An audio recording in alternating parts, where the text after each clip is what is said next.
Bien, esos son los temas que vamos a desarrollar en la reunión de hoy. Vamos a revisar los métodos de estudio que tenemos para poder evaluar desde el punto de vista de imágenes a las vías biliares. Hay varios. Revisaremos algunos signos radiográficos, muy pocos, 4 o 5, para dar cumplimiento a esto de la semiología radiológica. Revisaremos algunas malformaciones congénitas, las más frecuentes, como la atresia de vías biliares. Y luego hablaremos de la patología obstructiva, que puede ser por cálculos o por neoplasias. Pero antes de entrar en materia, tenemos que recordar, estoy seguro que ya lo saben, un poco de la anatomía. Esto es un corte abdominal donde se ha levantado el hígado, solo para recordar que, vean ustedes, el abdomen y la vesícula en especial está cubierta por peritoneo. ¿Ya? Está cubierta por peritoneo. No es que la vesícula esté dentro de la cavidad abdominal, está dentro del abdomen pero cubierta por peritoneo. No tiene peritoneo en su contacto con el hígado. Esta circunstancia, por ejemplo, la aprovechamos cuando se hace el procedimiento que se llama colecistostomía percutánea. No pinchamos la vesícula, sino a través del hígado llegamos a la vesícula. Esto explica por qué en algunas imágenes vamos a encontrar, por ejemplo, abscesos vesiculares, perivesiculares, que están localizados solamente allí, no caen. Y es que el peritoneo lo impide.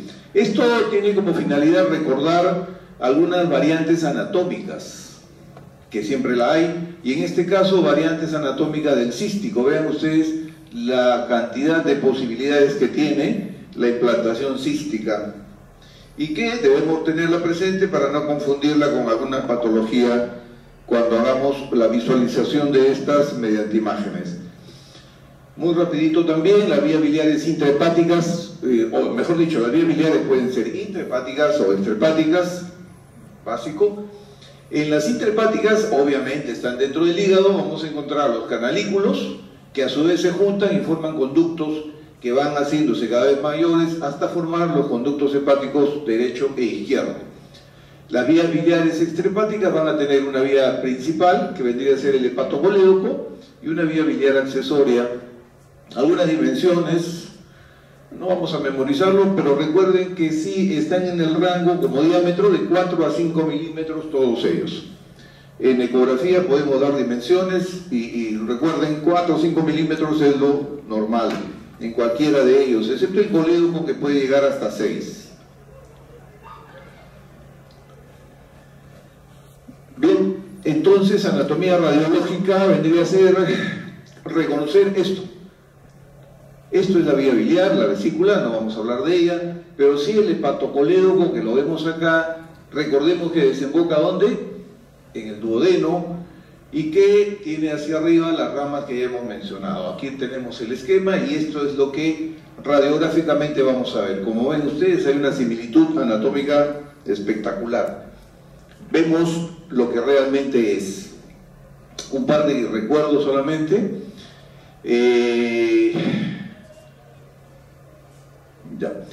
Si queremos opacificar esto, van a haber dos formas. Yo puedo entrar el contraste por debajo, por el esfínter, o puedo a través del hígado hacerlo. Ya lo veremos dentro de un instante. Estos son todos los métodos de estudio que podemos usar. Los que están radiados son los que ya no se hacen. Hasta el año pasado figuraba en el sílabus la colecistografía oral, que ya no se hace hace mucho tiempo, la colangiografía endovenosa igual. Abdomen simple casi no lo usamos como método de estudio. En cambio sí, la colangiografía transparieto-hepática, con el detalle de que actualmente su uso más que diagnóstico, que todavía sirve, es para preámbulo del drenaje, o sea, de una solución, de un intervencionismo que hacemos. La colangiopancreatografía retrógrada sí es muy importante, todavía lo hacemos y mucho, siempre le llamamos, tenemos la ecografía, la resonancia, que son los elementos más importantes. Esta es una placa simple y vean ustedes acá. ¿Lo ven? ¿Qué está dibujando? Una vesícula y un colédoco. El aire es en este caso el elemento de contraste que nos está permitiendo verlo, pero no es porque le hayamos puesto aire. Generalmente esto pasa cuando hay una fístula biliodigestiva. ¿Qué es una fístula biliodigestiva? Es la comunicación anormal entre el bilio, o sea, el conducto biliar, y lo digestivo, el tubo digestivo. Varias razones. Una de ellas es esta. Cuando se hace una endoscopía, se abre el esfínter y se comunica más abiertamente el duodeno con el colédoco, entonces puede pasar aire. Recuerden que en el tubo digestivo habitualmente hay aire y el aire se puede meter y tenemos estas imágenes. Otras condiciones de estas fístulas es cuando hay cirugías, en lo que se llama la derivación biliodigestiva. Se corta el colédoco, se sacan los cálculos y se une el colédoco al yeyuno. El yeyuno tiene aire y pasa. Bien, unas palabras respecto a este examen que es la colangiografía transparieto-hepática. Vean el nombre: trans, atraviesa, parieto, pared, hepático, hígado. Es decir, atraviesa la pared del abdomen, atraviesa el hígado y llegamos a la vía biliar. ¿Cómo se hace esto? Mediante una punción externa. Canalizamos un conducto biliar y a través de esta aguja, que es bastante larga, inyectamos el contraste y obtenemos imágenes que vamos a ver dentro de un instante. Aquí tenemos las indicaciones. No es un examen que se haga inmediatamente. Oye, sospecho que tiene un problema en vía biliar, así que haz esto. No, no, no. Aquí están las indicaciones precisas. Nos da una imagen muy fina, anatómicamente precisa y exacta, pero tiene los riesgos que significan meterle una aguja al hígado. Por lo tanto, solamente cuando fracasan los otros métodos es que lo hacemos. Cuando, acá está lo que decía, cuando hay que drenar la bilis de este paciente porque la bilis no sigue su camino normal, no desemboca en el colédoco y las vías biliares están llenas de bilis, paciente ictérico, riesgo de kernicterus, entonces hacemos este examen, pero luego de eso, inmediatamente de eso, le colocamos un tubito allí para drenar la bilis. Bien.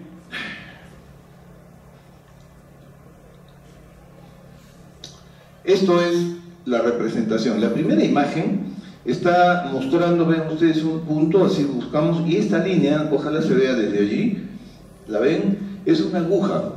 La aguja se llama aguja de Chiva, así se escribe, Chiva, H-I-V, grande A. Es muy fina y esa es la que nos sirve para inicialmente hacer la punción a través, recuerden el nombre, transparieto-hepática. Atravesamos la pared del tórax, abdomen, atravesamos el hígado, llegamos dentro del hígado y canalizamos una vía biliar. ¿Cómo sabemos que estamos en la vía biliar? Porque aspiramos y sale bilis, lógicamente. Y si sale bilis, yo veo esto fluoroscópicamente, inyecto el contraste y obtengo esta representación radiográfica de todo el sistema biliar.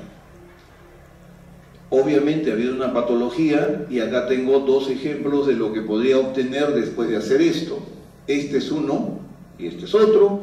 En este caso lo que observo es que hay una dilatación del colédoco y miren aquí, miren cómo termina este colédoco. Este es otro colédoco mucho más dilatado y miren cómo termina el colédoco. Son dos terminaciones diferentes. En una de ellas hay un cálculo en la superior y en la inferior se trataba de un cáncer. Esto que les comentaba le llamamos técnicas terapéuticas. Es el drenaje biliar percutáneo que me sirve, ya lo dije hace un rato, para colocar un tubito ahí muy fino y sacar toda la bilis que no puede salir, no puede seguir su rumbo normal al duodeno porque allí está ocluido. Hay dos formas de hacerlo. Yo puedo dejar un extremo en la vía biliar y el otro extremo fuera a través de la piel y por ahí sale la bilis, o puedo hacer otra forma donde el catéter va en su porción proximal está en el colédoco y su porción distal está en el duodeno. Ahí lo tenemos. Drenaje percutáneo. Aquí entra la sonda, el catéter, está en el colédoco. Miren cómo termina el colédoco. Ahí está el catéter y por allí sale la bilis que va a una bolsa de colostomía donde el paciente todos los días va recibiendo la bilis. El otro es igual, se va hacia afuera. Pero vean ustedes, está siendo colocado un catéter que tiene un extremo acá y el otro extremo está en el duodeno. Después retiramos esto y se queda un tubito que va así. Asumimos, vean, se ve acá, que viene el colédoco y aquí ya no se ve, aquí está muy estrecho, hay que hacer maniobras para poder atravesar esto y lo colocamos. ¿Qué pasa con esto? Que la bilis que estaba estancada a través de este tubito va a seguir en su camino al duodeno. Es más cómodo para el paciente, no tiene ningún tubo hacia afuera, no tiene que estar cambiando todos los días la bilis. Bien, este es otro método de estudio que es el CEPRE, o la colangiografía endoscópica retrógrada. El nombre completo es pancreatocolangiografía, CEPRE le llamamos, más que RCP. Se trata de un examen que se hace con endoscopio, este es el endoscopio. Al final del endoscopio colocamos un catéter muy fino en el esfínter de Oddi, la ampolla de... ¿Cómo se llama la ampolla acá? ¿Se acuerdan? La ampolla de Batra. Colocamos un catéter muy fino y como el endoscopio está hacia afuera, desde afuera se inyecta el contraste y a partir de aquí podemos nosotros opacificar otra vez todo el sistema biliar para detectar cosas como esta. ¿La notan? Aquí hay un defecto de relleno, todo es blanquito menos esta zona. Por la forma tan irregular que tiene, ¿qué podría ser? ¿Algo maligno o benigno?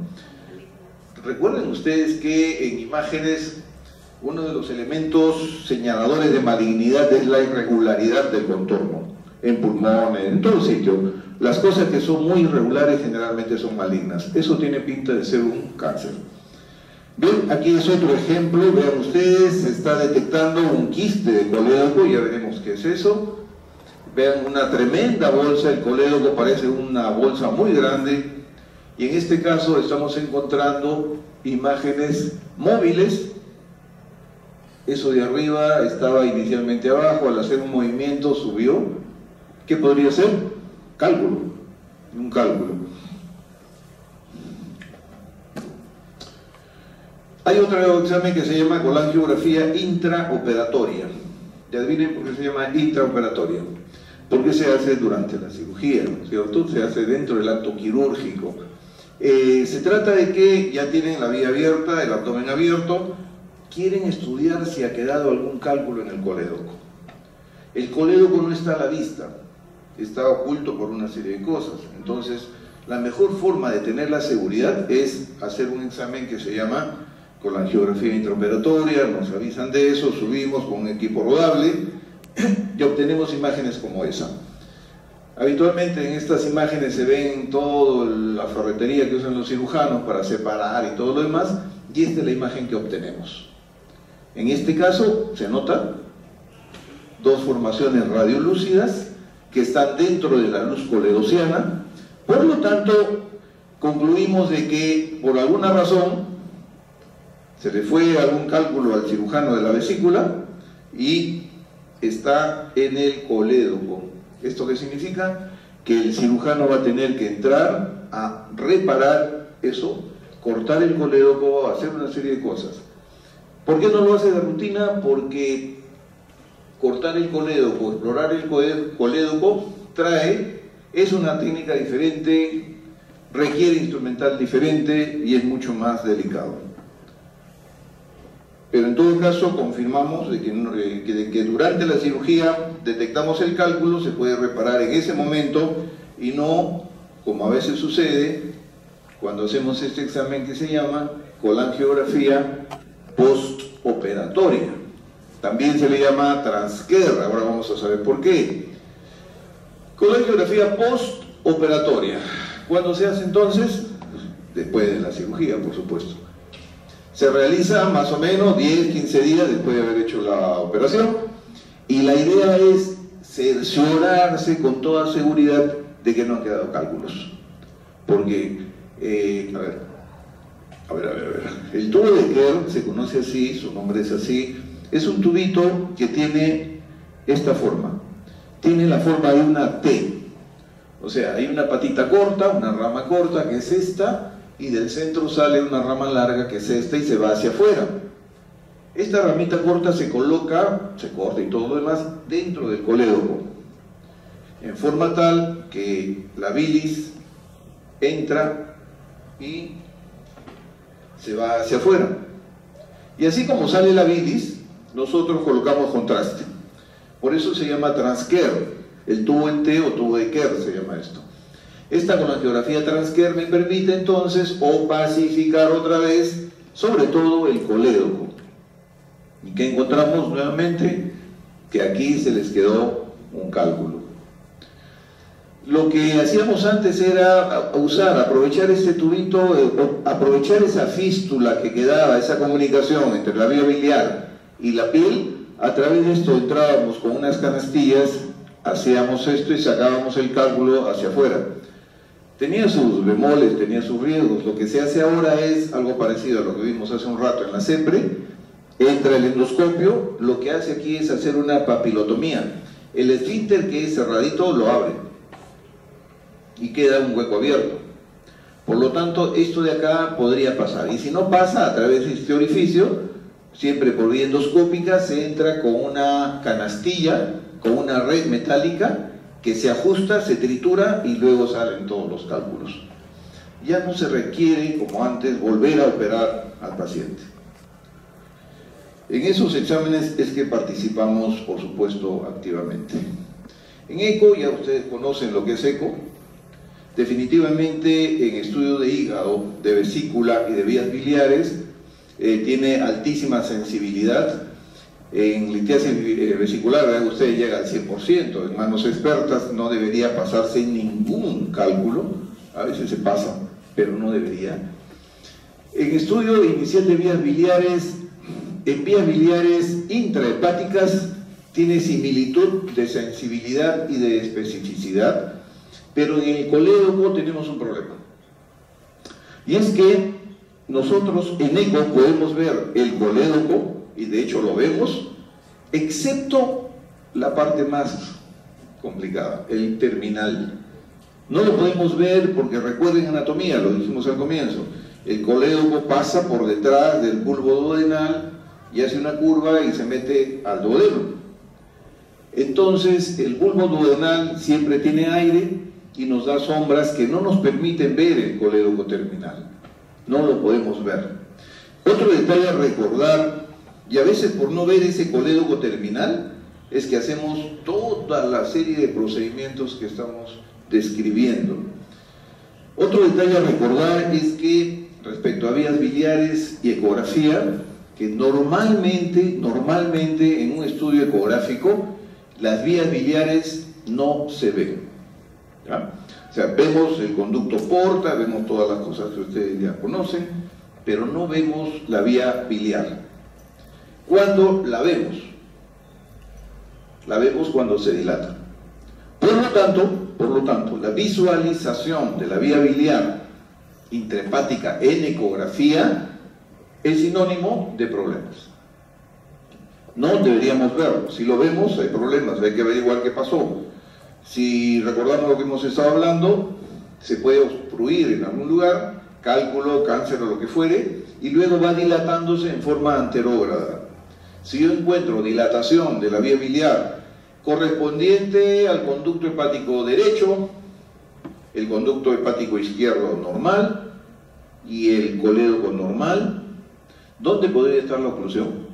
Esa puede ser una buena pregunta del examen. Otra vez, a ver. Si yo encuentro ecográficamente dilatación del conducto hepático derecho, conducto izquierdo normal, hepatocolédoco normal, ¿dónde podría estar la oclusión? En el origen del hepático derecho, ¿no? Y si encuentro dilatación del conducto hepático derecho, del conducto hepático izquierdo y del colédoco, ¿dónde debe estar la oclusión? Al final, ¿cierto? Al final, como pasa en la obstrucción del tubo digestivo, dilatación del tubo digestivo, dilatación de uréter. Las dilataciones pueden ser muy grandes, pero esas no son el problema.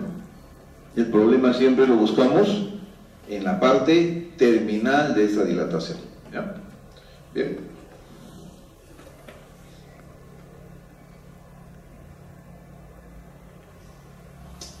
Bien, algunos datos respecto a semiología radiológica, ya que estamos hablando de este tema. Miren hacia arriba, la imagen izquierda, superior izquierda. Esta, ¿la vieron? Normalmente la imagen, una sola debería ser vista, solo una. Aquí estamos viendo dos. Uno de ellos corresponde a la vía biliar y el otro corresponde al sistema portal. Pero solo uno debería ser visto. A eso le llamamos el signo de doble cañón, escopeta de doble cañón, porque parece una escopeta de dos cañones. ¿Y cómo podríamos saber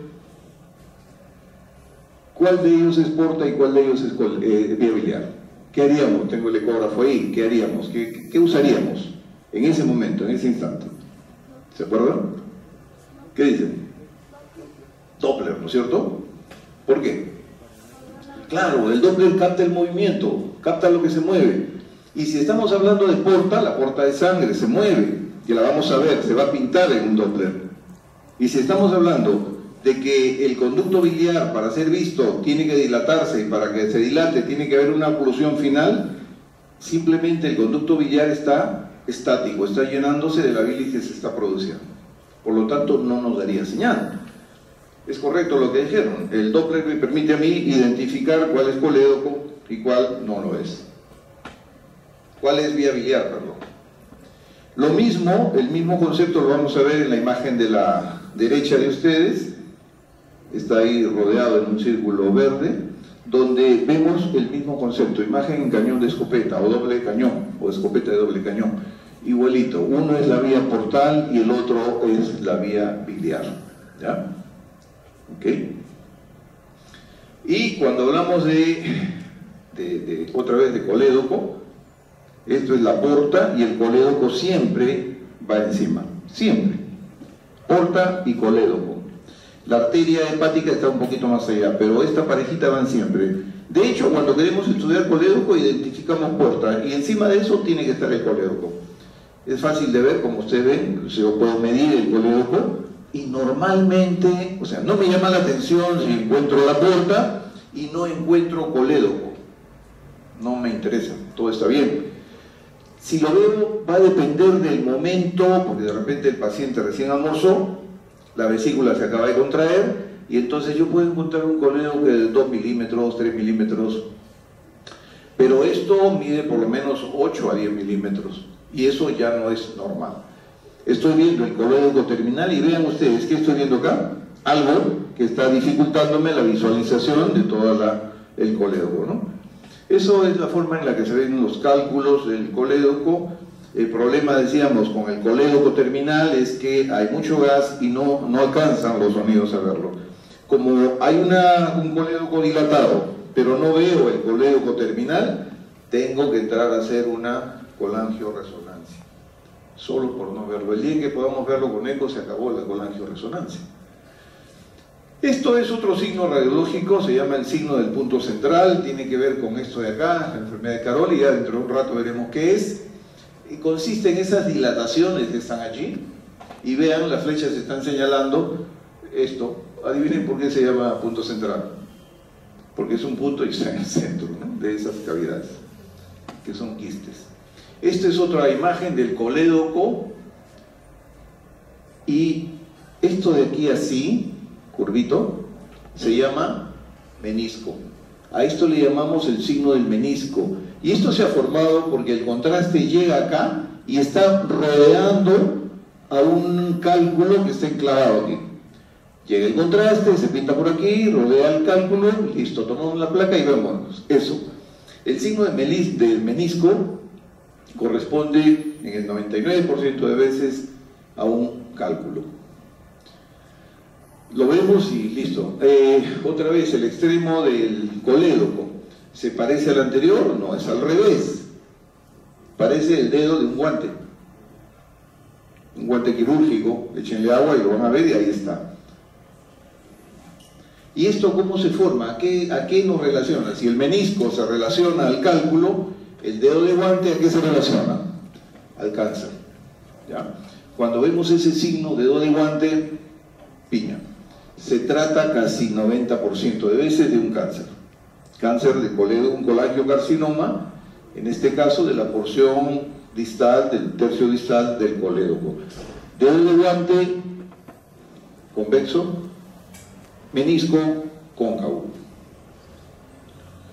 Esto, es otro de los exámenes que se usa, la gamografía. Como ustedes saben, la gamografía no es sino hacer que el cuerpo sea radioactivo. En este caso hacemos que las moléculas, unas proteínas se ligan a un radiofármaco, se van al hígado y esperamos el camino, esperamos un tiempo y luego vemos sorprendidos de que no pasa nada. La bilis, que ya debería estar con este radiofármaco, ya debería estar pintando el duodeno y todo lo demás. En este caso no lo está haciendo. En forma muy grosera podemos concluir que allí hay una oclusión. No nos determina más, nos dice simplemente que hay una oclusión. Puede ser una atresia, puede ser un cálculo con su menisco, como lo hemos visto. La gamografía no lo va a poder determinar. Bien, y entramos ya a nuestra conocida tomografía. Creo que el nombre debe haberse ido. El nombre ahora es tomografía computarizada, porque como saben ustedes, el concepto de axial viene desde el origen, donde se hacían cortes axiales solamente. Ahora los equipos son espirales, o sea, espiral multicorte. Entonces el término es tomografía computarizada. Sirve para mejorar el diagnóstico. Habíamos dicho que eco es el primer examen. Si no encontramos nada pero persiste la sospecha, hacemos la tomografía. Si es que encontramos dilatación de colédoco pero no puedo ver el colédoco terminal, entonces hacemos una colangioresonancia para ver el colédoco terminal. Hay exámenes dinámicos sobre todo esto, que no puedo hacerlo en la ecografía. Esto de aquí, la fase arterial. ¿Recuerdan ustedes que en tomografía, eso sí lo saben todos, se puede hacer estudios con contraste o sin contraste, ¿cierto? Estudios sin contraste, obviamente sin contraste, y listo. Se le pone el contraste y vemos bien algunas cosas. ¿Por qué? Porque el contraste va a pintar cosas. Ahora, y esto sí tienen que recordarlo de aquí en adelante, ese contraste, sobre todo en hígado, puede hacerse en fase arterial, fase tardía o portal o venosa, y una fase parenquimal. Ya ahora vamos a ver cuál es la diferencia. Esto es una tomografía que nos está mostrando lo que ya vimos en la placa simple, ¿recuerdan? Aire en las vías biliares. Habíamos dicho que se puede producir, como en el caso anterior, por una esfinterotomía o por fístula biliodigestiva. La fístula biliodigestiva puede ser quirúrgica o no quirúrgica. Quirúrgica cuando se hace la derivación biliodigestiva, así se llama esa cirugía. No quirúrgica cuando se produce, por ejemplo, la progresión de un cálculo de la vesícula biliar hacia la vía digestiva. Pasa el cálculo, pero queda el hueco y por ahí entra aire. Lo otro que sí es importante de reconocer es la dilatación de las vías biliares. Las vías biliares dilatadas son parte de un problema muy frecuente. Estoy seguro que van a lidiar ustedes muchas veces con eso. Y esta es la imagen en una tomografía. Sin embargo, insisto yo en que esto, la dilatación de las vías biliares, cuando les hacen una tomografía ya lo sabían. Porque seguramente le han hecho eco, que es el primer examen, y la eco sí puede detectar si hay o no dilatación de vías biliares. Por lo tanto, cuando hacemos un ATAC no es para ver si hay o no dilatación, eso ya lo sabemos. Lo que buscamos ahí es la causa, ¿ya? La causa. Buscaremos alguna tumoración, sobre todo, si es que en ecografía hemos encontrado dilatación del conducto hepático derecho, dilatación del conducto hepático izquierdo, pero colédoco normal. Colédoco no se ve. Entonces, en esas circunstancias, ¿dónde estaría la oclusión? Hepático derecho dilatado, hepático izquierdo dilatado, pero colédoco normal. Estaría arriba, ¿no es cierto? Bien alto. En la búsqueda de eso es que hacemos la tomografía. Como acá encontraremos seguramente alguna masa tumoral que explicaría esa presentación de la dilatación.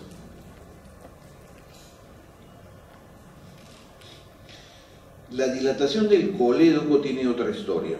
sí deberíamos ver en ecografía, claro que sí, el colédoco dilatado. Lo que no vemos en ecografía es la porción terminal del colédoco, y como no vemos eso, tenemos que hacer todos los demás exámenes. Porque si yo veo el colédoco dilatado, pero no veo esto, ¿dónde estará la oclusión? Justo en el sitio que no estoy viendo. Por eso es que entramos a este examen, colangioresonancia. La colangioresonancia sí me va a permitir ver todo el árbol biliar. Ojo, hacemos colangioresonancia, deberíamos hacer colangioresonancia solo cuando yo tengo dilatación de vías biliares. Si no tengo dilatación de vías biliares, ¿para qué hago una colangioresonancia?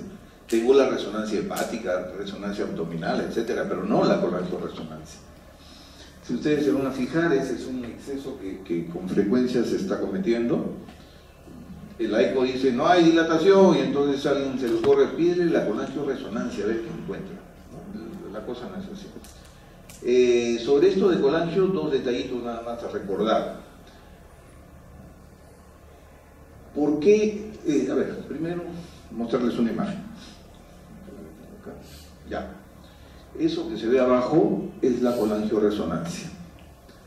Pero la colangioresonancia sería esta, ¿no es cierto? Esto es el duodeno. Vean cómo se ve el árbol biliar perfectamente bien.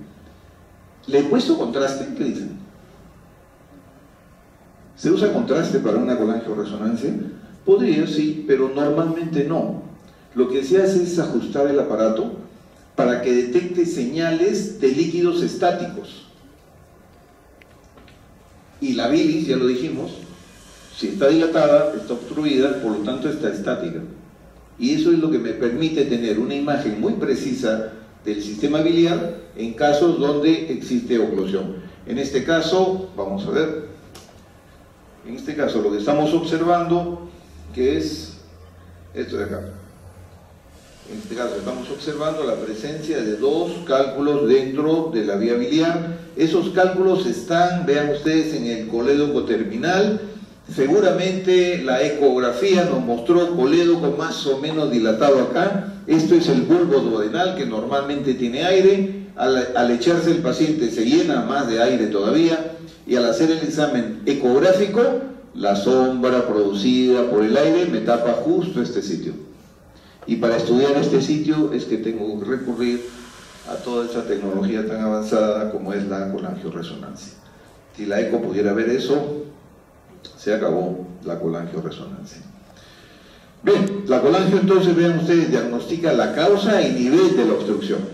No diagnostica la obstrucción, no diagnostica la dilatación, porque se supone que eso ya lo sabemos. Estos exámenes van dirigidos a buscar el porqué de esa dilatación cuando ecografía no lo puede ver, y habitualmente no lo puede ver cuando es acá.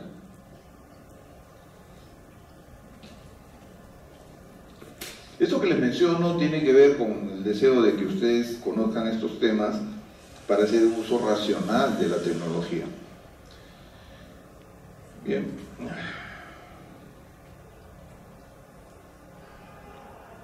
Ahora, cuando no hacemos la colangioresonancia, decía por eso, si yo quiero estudiar vía biliar, sí hago la colangioresonancia, pero si yo tengo normalidad en la ecografía, ¿para qué hago una colangioresonancia? Tengo una resonancia magnética del abdomen o del hígado. Vean, de hecho, la resonancia magnética no tiene que ver con el tema, pero lo puse porque me pareció muy importante. La ventaja, el objetivo final, el gran aporte que hace resonancia magnética es este de acá: diferenciar colecistitis de carcinoma vesicular. ¿Ya? La colecistitis aguda a veces causa signos inflamatorios tan grandes que ecografía dice que hay una cosa ahí y no podríamos aseverar que se trata de un cáncer. Bien, volviendo a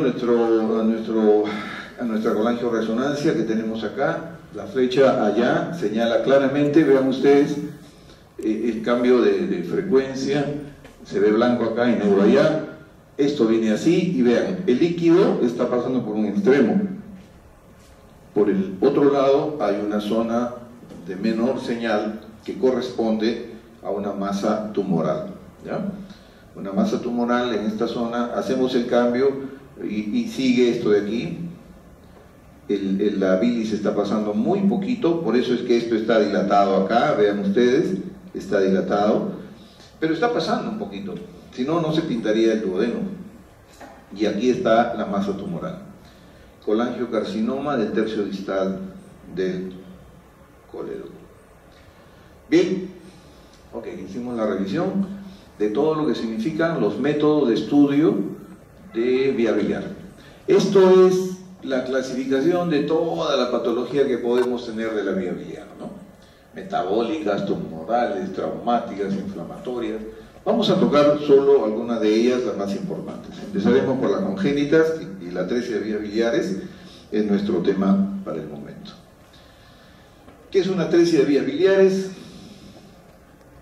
Viene a ser pues prácticamente una falta, una estenosis, una retracción total del sistema de conductos biliares. ¿Y qué pasaría si las vías biliares están atrésicas? Lo dijimos al comienzo, ¿no es cierto? Las vías biliares nos sirven de comunicación entre el hepatocito que está produciendo la bilirrubina y los alimentos que van a tener que sufrir el efecto de esa bilirrubina. Entonces aquí están todos los conductos que su objetivo es llevarlos hacia allá. Simplemente es un camino por donde pasa la bilis. Pero ¿qué pasa si ese camino está atrésico o cerrado? Atresia de vías biliares. ¿Qué sucede? Toda la bilirrubina se queda, ¿dónde? En el mismo hepatocito. Es reabsorbido y aparece la ictericia. Ya han hecho semiología digestiva, por lo tanto, recuerdan, en una ictericia oclusiva todo lo que se produce, ¿cierto? Ictericia, colia, coluria, hepatomegalia, etcétera, etcétera. Esto es de dos tipos, sobre todo la congénita, a veces es mortal. Y estas son las diversas formas en las que las vías biliares pueden transformarse en vías atrésicas. Vean el colédoco, es un cordón, no pasa nada por ahí. Esta es una de las que puede corregirse quirúrgicamente, porque se corta aquí, se le conecta al yeyuno, y tenemos una derivación biliodigestiva que podría descomprimir todo esto. Vean la dilatación de los conductos biliares. Aquí la cosa es mucho más seria todavía, la vesícula biliar está aquí. En este caso, desde el hepático común está atrésico el cístico, obviamente la vesícula no está distendida porque no le llega nada. Aquí es peor, lo único que está distendido es la vesícula y el resto de vías biliares están cerradas. Este hígado está lleno de bilirrubina y aquí sí no hay nada que hacer. Igual que acá, igual que acá, igual que acá y acá más o menos. Lamentablemente esta es aquí tenemos una imagen, esta es una resonancia, vean ustedes, se ve la vía biliar aquí dilatada y vean el colédoco. El colédoco es un hilito. Podemos comparar con las imágenes que hemos visto, con los esquemas que hemos visto y lo haremos coincidir. No se ve la vesícula biliar, seguramente esto está afectando hasta el hepático, incluyendo el cístico también. Esto es el colédoco y esas son las dilataciones tanto del lado derecho como del lado izquierdo. ¿Qué se puede hacer allí? Seguramente colocarle un tubito de drenaje hacia afuera. Dos formas clínicas de la atresia biliar, solo para recordarlo, no vamos a detenernos mucho, dos tipos, el tipo embrionario y el tipo perinatal. Este de aquí, fetal o congénito, 10 a 20% de los casos solamente, felizmente, generalmente este es mortal. El tipo perinatal del 80 a 90% de los casos. Uno tiene comienzo precoz, el otro tiene comienzo tardío. Los métodos que nos sirven para el diagnóstico de atresia biliar, obviamente pensamos en atresia biliar, lo acaban de ver en la lámina anterior, cuando son pequeñitos que siguen ictéricos, ¿no? Ictericia de recién nacido, bueno, lo ponen en su luz, no desaparece y comienzan a pensarse ya otros diagnósticos, uno de ellos es el de atresia de vías biliares y tenemos que hacerle algunos estudios. uno de los más sencillos y acá sí indicados totalmente, y yo diría de primera línea, vendría a ser la resonancia. Más incluso que la ecografía, directamente una resonancia para tener un mapeo total y completo de todo el árbol biliar y determinar la conducta a seguir, quirúrgica generalmente. La otra cosa que vamos a recordar es el quiste del colédoco. Es una dilatación localizada del colédoco que se acompaña de obstrucción del flujo biliar al duodeno. Es decir, no solamente está la bola, que es el quiste coledociano, sino que este quiste está obstruyendo el flujo de la bilis y por lo tanto produciendo ictericia en el paciente. Ahí lo tenemos. Hay varios tipos. El tipo 1 es la dilatación de todo el colédoco. Ven ustedes, tremendo colédoco, y acá está la rama derecha y la rama izquierda. El tipo 2 es un divertículo en el colédoco. El tipo 3, cuando el tipo 3 hay una dilatación en la parte terminal del colédoco, aquí está, chiquito. Y el tipo 4 es una dilatación muy grande que afecta incluso al cístico. ¿Cómo lo diagnosticamos? Con la CEPRE. La eco lo único que nos va a decir, oye, es un colédoco dilatado, aquí está, la vía biliar dilatada, totalmente dilatada, pero no sabemos por qué. Se hace la CEPRE o la tomografía previa, otra vez, dilatación de colédoco, tremenda dilatación de colédoco, y eso nos hace sospechar la posibilidad de un quiste de colédoco. Y ahí lo tenemos. La CEPRE, la endoscopía, el canal que nos permite pintar todo la vía biliar, se inyecta el contraste y listo, tenemos el diagnóstico hecho, ¿eh? Quiste de colédoco. Este quiste de colédoco es tan grande que está comprimiendo y no deja pasar la bilis, y eso produce ictericia. Y a continuación, hablando de dilataciones, hablamos de la enfermedad de Caroli. ¿Qué es la enfermedad de Caroli? Es una malformación congénita que presenta múltiples dilataciones saculares del árbol biliar intrahepático, es decir, estamos hablando de eso. Pasamos de la atresia, que es la ausencia de conductos, pasamos al quiste de colédoco, que es la dilatación del colédoco, y entramos a la enfermedad de Caroli, que es la dilatación de los conductos intrahepáticos, dilatación múltiple de los conductos intrahepáticos. En ecografía se ve solamente como dilataciones. Hay que hacer algunos exámenes más para llegar a este diagnóstico. Puede haber dolor, colangitis, ictericia, y lo más importante de esto también es que hay una alta relación con el desarrollo posterior de colangiocarcinoma.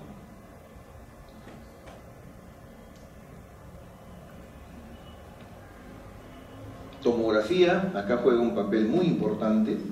La ecografía, como siempre, detecta, y luego la tomografía va a buscar más información y más detalles de lo que ya eco había visto. Obviamente entramos a la fase de contraste, y estas son las imágenes que vamos a obtener. Estos son pequeños abscesos que se han producido en esas dilataciones que existen en la enfermedad de Caroli. Estas son las imágenes típicas de la enfermedad de Caroli, ¿ya? Habíamos dicho que es la enfermedad de Caroli, dilataciones del árbol biliar intrahepático. Cada una de esas imágenes corresponde a una dilatación, y lo que estamos observando es el signo. ¿Cómo se llama este signo? ¿Se acuerdan? El signo del punto central, como elemento distintivo y casi diagnóstico de que esto es una enfermedad de Caroli, y no se trata simplemente de quistes hepáticos simples, que sería el diagnóstico diferencial. Respecto a la coledocolitiasis, que es muy frecuente, muchísimo, aquí lo tenemos. Esta es una resonancia que nos va a permitir ver. Vean ustedes aquí 3 cálculos en la vía biliar.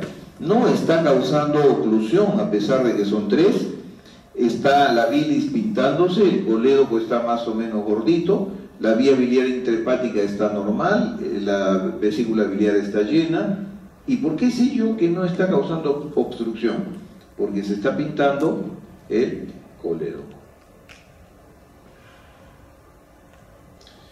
La coledocolitiasis normalmente, habitualmente está en el colédoco, por eso el nombre, pero a veces ese calculito afecta la vía biliar intrahepática, ¿no? Ya tiene otro nombre, hepatolitiasis le llama, porque claro, se forma muy arriba, muy arriba. ¿Y cómo se forman los cálculos en el colédoco? Lo habitual es que más bien salgan de la vesícula, ya sabemos por qué y cómo es que se forman los cálculos en la vesícula biliar. Entonces sale uno de ellos y se queda detenido en el colédoco y empieza a crecer allí y puede dar problemas.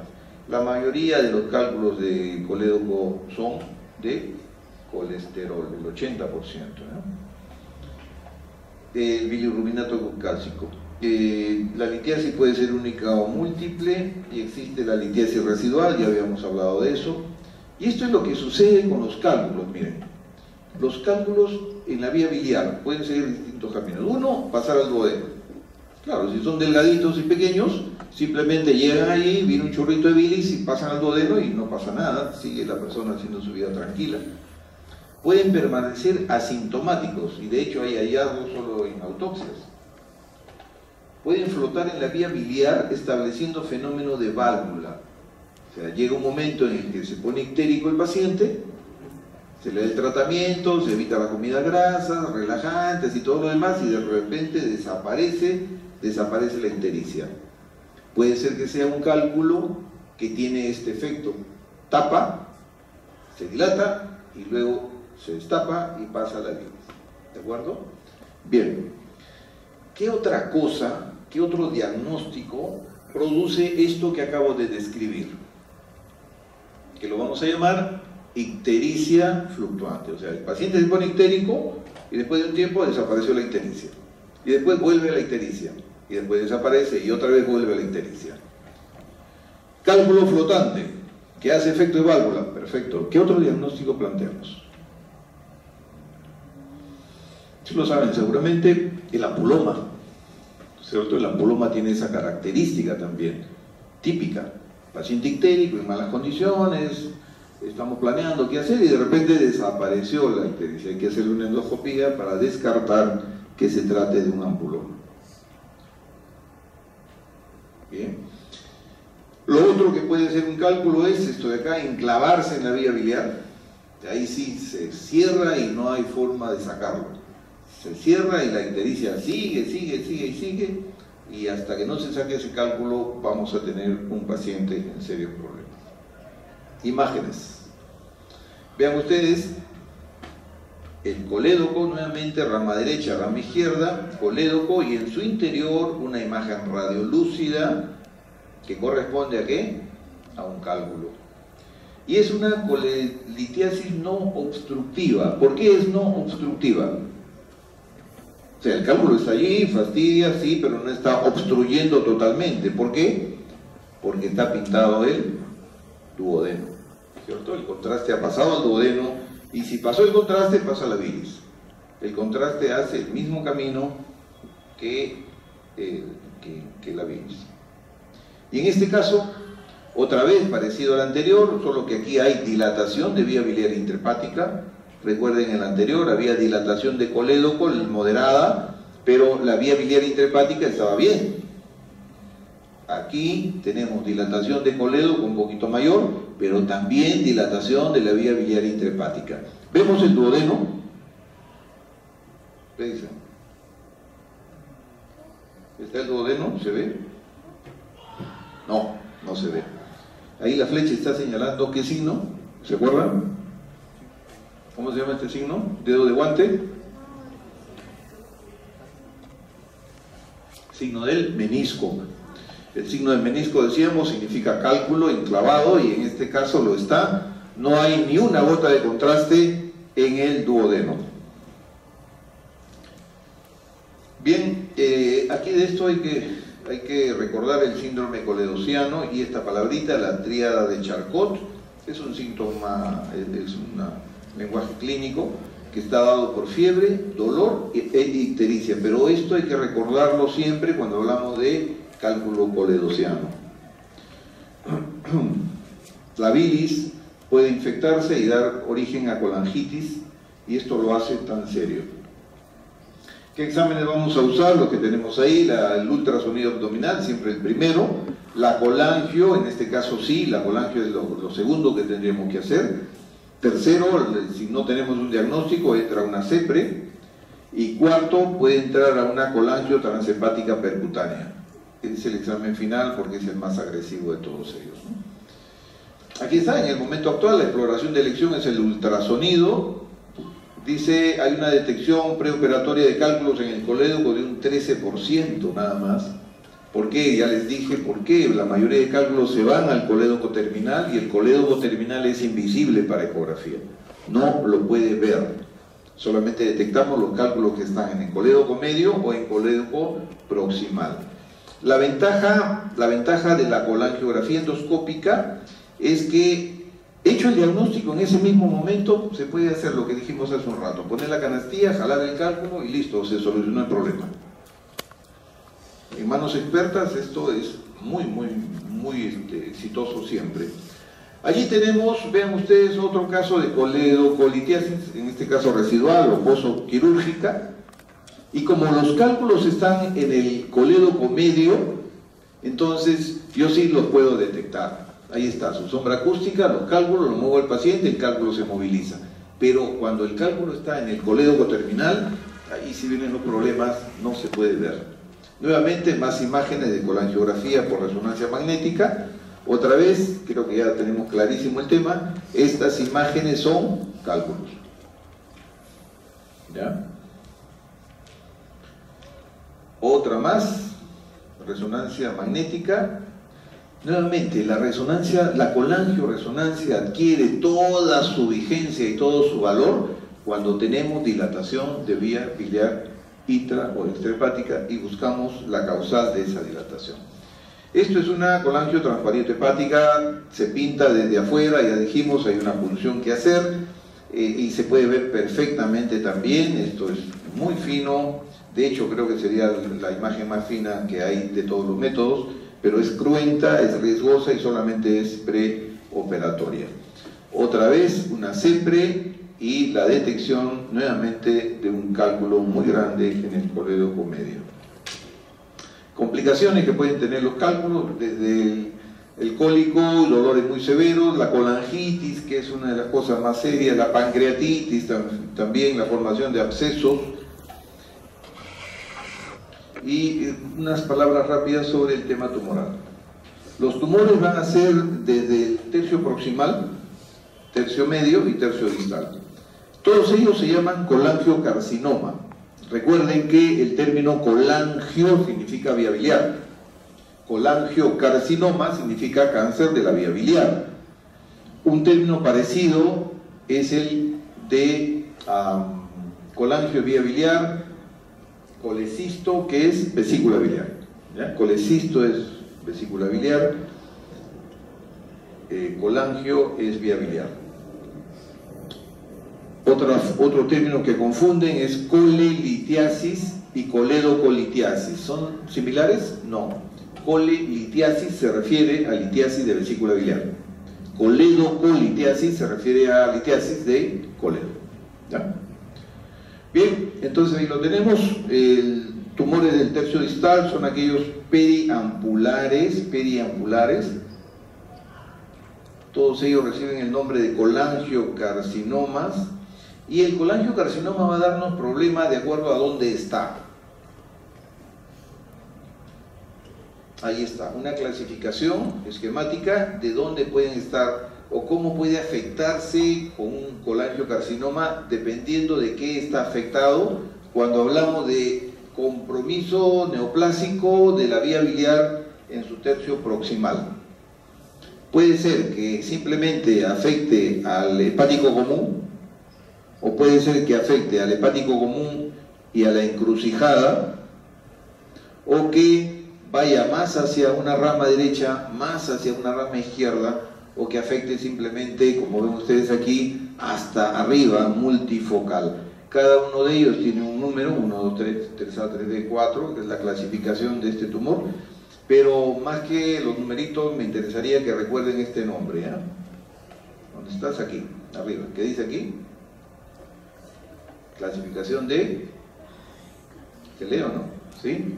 Klatskin, ¿ya? Ese es el nombre que le damos a los tumores que están arriba, tumor de Klatskin. Ya después le ponemos la categoría que quieran, pero no existe tumor de Klatskin en el colédoco terminal. No existe tumor de Klatskin en colédoco terminal. El tumor de Klatskin es propio y típico del colédoco proximal. Aquí está una descripción del que ya hemos visto en el ejemplo, del tipo 1, debajo de la convergencia, tipo 2, toma la convergencia, tipo 3, hay dos, 3A y 3B, 3A si es derecho, 3B si es izquierdo, y el tipo 4 cuando toman los dos conductos, ya los intrahepáticos, derecho e izquierdo. ¿Lo vimos? Y aquí está, no es frecuente que veamos esto, pero podríamos verlo. ¿De qué se trata? Como dijimos, si esto es la porta, el colédoco, ¿dónde anda siempre? Encima, desde el punto de vista ecográfico, el paciente echado, por delante de la porta, siempre. Vemos la porta, localizamos la porta y lo que está por delante, eso es el colédoco. Y aquí estamos viendo este colédoco, pero vean ustedes acá, en ese círculo. No solamente estamos viendo la luz o la dilatación del colédoco, sino también que ese colédoco tiene un contenido. En este caso se trata de un colangiocarcinoma de colédoco medio que pudo ser visto ecográficamente. No siempre se puede. Los ampulomas, ¿qué son? Es un tumor maligno de la ampolla de Vater. ¿Dónde está la ampolla de Vater? ¿Se acuerdan? ¿Se acuerdan o no? El duodeno, ¿no es cierto? Y es allí donde termina el colédoco. Allí hay algunos nombrecitos que recordar. La ampolla de Vater es uno, y el esfínter, ¿cómo se llama? Oddi, ¿no es cierto? El esfínter de Oddi. De hecho, obviamente no nos da el tiempo para hablar de esto, pero existe la oditis. La oditis no es sino la inflamación del esfínter de Oddi, porque llega el paciente con una tremenda ictericia, se le hacen todos los estudios y no le encontramos nada. La endoscopía no encuentra masa, no encuentra nada, pero sí una inflamación del esfínter, antibióticos, antiinflamatorios y todo eso, y desaparece y se curó. Hasta la próxima. Oditis, ¿no?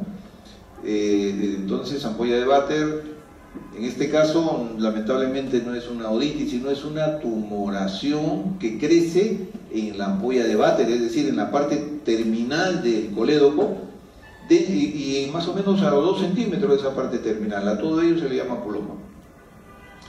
Provoca, por su ubicación, obstrucción distal de la vía biliar y del conducto de Wilson.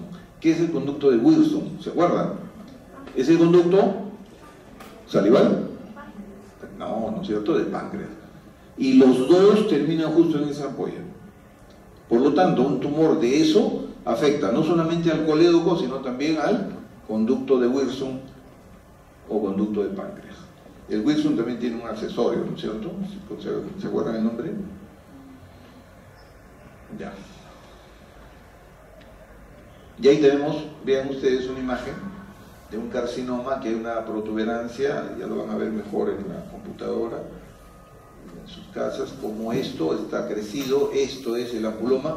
La característica del ampuloma la di hace un rato, ¿no es cierto? Se produce una ictericia, este tumorcito se desfacela, desaparece, se abre y la ictericia desaparece. Típico del ampuloma. Bueno, esto no importa mucho. Ah, miren esto, hablábamos del tumor de Klatskin, ¿recuerdan? Esto es el conducto, y vean, este es el hepático derecho y este es el hepático izquierdo. Vean lo delgadito que está. Todo esto blanco que estamos viendo es tumor. ¿Ya? Todo esto blanco que estamos viendo es tumor. Esto sigue creciendo, obviamente lo va tapando, ¿no? El hepático derecho muy filiforme, el hepático izquierdo un poquito más gordo, pero ya todos ellos comprometidos con este tumor, el colangiocarcinoma. Esto no es sino un poco para reforzar lo que hemos hablado. El colangiocarcinoma puede ser distal, puede ser medio o puede estar aquí abajo. Este es un esquema que encontré simpático para recordar eso, porque en ocasiones vamos a encontrar tumores de colangiocarcinoma que se presentan no como oclusiones de la vía, sino como masas, ¿ya? Como masas. Es una de las tantas variantes que puede haber. Y esto acá, esto sí me interesaría que lo recuerden, por favor. Esto forma parte del desarrollo del conocimiento de esto. Dije hace un rato, ya sabemos que hay tomografía con contraste y sin contraste. Ahora tienen que tener ya como arsenal de conocimiento que la tomografía con contraste puede hacerse en estas tres fases. Se llama trifásica y a veces hay que pedirlo así porque de rutina no lo hacen. Y nos puede permitir, vamos a ver algunas imágenes espectaculares ahora. ¿Qué significan fases? Fase arterial significa que rápidamente se le hace un corte y vemos cómo está la sangre llegando muy rápido. La fase portal o venosa se toman algunos segundos más, esperamos que eso se llene y hacemos un corte. Y en la fase tardía esperamos un poco más y a ver qué sucede. Lo que sucede es esto, vean. Esto es una imagen tumoral que la vemos aquí en este lóbulo. Es un colangiocarcinoma, parece una masa hepática, pero es un colangiocarcinoma en la fase arterial. Y esto de aquí es el mismo colangiocarcinoma, pero en la fase tardía. ¿Hay diferencia o no? No, sí. ¿Hay diferencia o no hay diferencia? Claro, ¿no es cierto? En el lado derecho, que es la fase tardía, se puede ver muchísimo mejor. Hay características muy importantes que ahí podemos estudiar, la capacidad funcional que tiene, la presencia de abscesos o zonas de necrosis que hay, que en la imagen de la izquierda no se notan tan claramente. Si nosotros no le ponemos, oye, quiero un estudio trifásico, nos van a dar solamente esta, que es la que de rutina se hace. De ahí la importancia, deben saberlo, eso existe.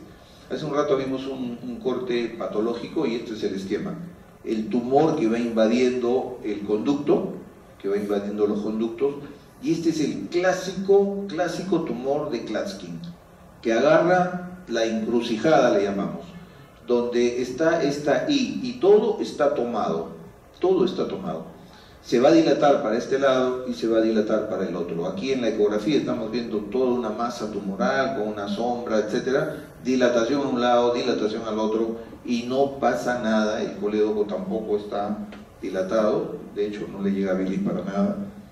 Imagínense, este paciente va a tener ictericia muy fuerte, y lo que es peor es irresecable, o sea, no se puede operar eso, lamentablemente, no se puede operar. A estos hay que drenarlo para evitar el kernicterus, entonces le colocamos un tubo de drenaje por acá y otro tubo de drenaje por acá, para que, bueno, iba tranquilo. Faltó el minísimo. Ya, esto es pequeñísimo, solamente es interesante que lo conozcan porque se habla de él mucho en cirugía y a veces en forma equivocada. Es la obstrucción de la vía biliar. Aquí está el esquema. Es un cálculo que por alguna circunstancia comprime a la vía biliar y produce dilatación. ¿Ya? Hay varias formas. Aquí está. Es el síndrome de Mirici. ¿Dónde estás? Aquí está. Hay varias formas en las que este calculito puede conducir a una compresión extrínseca del colédoco. Ojo, a veces en ecografía vemos vesículas muy grandes, dilataciones de la vía biliar y pensamos, es la vesícula la que está comprimiendo al colédoco. A Mirici le llamamos. No, el Mirici obliga a que haya un cálculo. El esquema muestra la patogenia de esta enfermedad. Un cálculo, otra vez, un cálculo vesicular. No es que la vesícula comprima, tiene que haber un cálculo como acá. Vean ustedes, en esta imagen se ve el cálculo que está haciendo la compresión. No es frecuente encontrar este tipo de imágenes, pero el concepto es ese. Tiene que haber un cálculo, del tamaño que sea, que está causando la compresión. La vesícula sola dilatada no comprime la vesícula biliar. Creo que esa es la última. Sí. Ah, bueno, el cuadro clínico, creo que ya lo dejamos. El patrón radiológico.